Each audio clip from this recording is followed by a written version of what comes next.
Tuesday morning ಇವತ್ತಿನ ಬೆಳಗಿನ ಪೂಜೆ ಎಲ್ಲ ಮುಗಿಸ್ಕೊಂಡ ನಂತರ ಇವತ್ತಿನ ತಿಂಡಿಗೆ ನಾನು ತರಕಾರಿ ಹಾಗೆ ಅವರೆಕಾಳನ್ನ ಹಾಕಿ ಉಪ್ಪಿಟ್ಟನ್ನ ಮಾಡ್ಕೊಂಡಿದ್ದೆ. ಸಹಜವಾಗಿ ನಮ್ಮ ಮನೇಲಿರೋರು ಯಾರಿಗೂ ಉಪ್ಪಿಟ್ಟು ಅಂದ್ರೇ ಇಷ್ಟ ಆಗಲ್ಲ. ಸ್ವಲ್ಪ ಬಿಸಿ ಇದ್ದರೆ ತಿನ್ಕೊಂಡ್ಬಿಡ್ತಾರೆ ಅಷ್ಟೇ. ಏನಾದರೂ ತಣ್ಣಗಾದರೆ ಅವರು ಮುಟ್ಟೋದೇ ಇಲ್ಲ.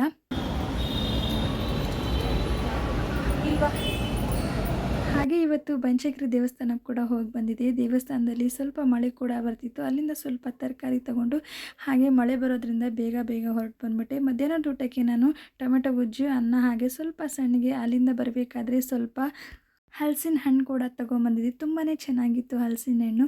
ನನಗಂತೂ ತುಂಬಾ ಇಷ್ಟ ಆಯಿತು. ಹಾಗೆ ಮಧ್ಯಾಹ್ನದ ಊಟ ಕೂಡ ಮುಗಿಸ್ಕೊಂಡಿದ್ವಿ. ರಾತ್ರಿ ಊಟಕ್ಕೆ ನಾನು ಹೊನ್ಗೊನೆ ಸೊಪ್ಪಿನ ಬಸ್ಸಾಂಬಾರು ಮಾಡ್ಕೊಂಬಿಡೋಣ ಅಂತ ಅದಕ್ಕೂ ಎಲ್ಲ ಪ್ರಿಪೇರ್ ಮಾಡ್ಕೊತಿದ್ದೆ.